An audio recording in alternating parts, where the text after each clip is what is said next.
తెలంగాణలో ఏసిన లడాయి అయినా 4 వద్దులు ఈడ నడుస్తుంది. అటెంక చిన్నగా ఢిల్లీ చేరుతుంది. ఇక్కడ కొలిక్కిరాని పంచాది ఆడికి పోయినాక కొసెల్తుంది అనేటి నమ్మకంతోని బాధితులంతా ఢిల్లీ బట పడుతుంటారు. ఇప్పుడు లగచర్ల బాధితులు కూడా ఢిల్లీలో తిరుక్కుంటా ఢిల్లీ పెద్దోళ్ళని కలుస్తుర్రు. వాళ్ళ గోడేందో చెప్పుకుంటుర్రు. ఇక వాళ్ళు ఏడేడా తిరుగుతున్నారో మనం కూడా ఒకసారి చూసేద్దాం పార్రి. లగచర్ల రైతు కుటుంబాలు రెండో నాడు కూడా ఢిల్లీలోనే తిరుగుతుర్రు.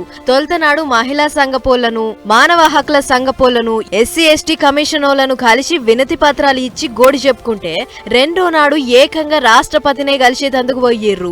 రాష్ట్రపతిని కలవందే ఢిల్లీ పొలిమేర దాటేదే లేదన్నట్టు పట్టు పట్టుకొని కూసుర్రు లగచర్ల బాధితులు. అంత మంచినే ఉన్నది కానీ వాళ్ళంత దూరం ఎట్లా పోయిర్రు అని అనుకుంటుర్రు కదా.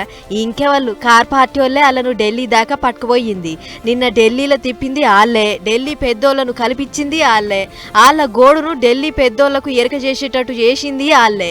అట్లనే ఇవాళ కూడా లగచర్ల బాధితుల తరఫుకించి రాష్ట్రపతి ద్రౌపది ముర్ము మేడం అపాయింట్మెంట్ ను కూడా కార్ పార్టీ వాళ్ళే అడిగిర్రు. లగచర్ల బాధితులు ముర్ము మేడాన్ని కలిసేందుకు అపాయింట్మెంట్ ఇప్పియాలని రాష్ట్రపతి ఆఫీసులను అడిగిర్రట. అంతేకాదు వాళ్ళ బాధలేందో ఓ కాగితం మీద రాసి కూడా ఇచ్చిర్రట.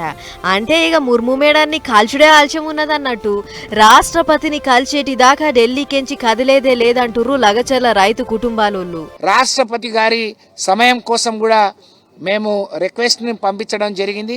మేము ఆశిస్తూ ఉన్నాం రాష్ట్రపతి గారు కూడా సమయం ఇస్తే. తను ఒక ఆదివాసీ బిడ్డ, మేమంతా గిరిజనులం.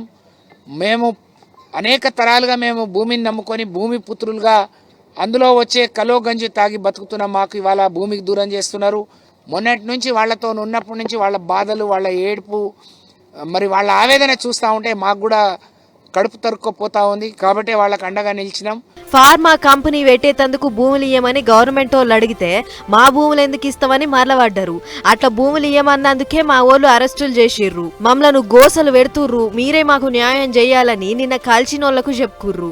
ఇప్పుడు గిదే ముచ్చటను రాష్ట్రపతి మేడం శవనేద్దానికి వచ్చిర్రన్నట్టు.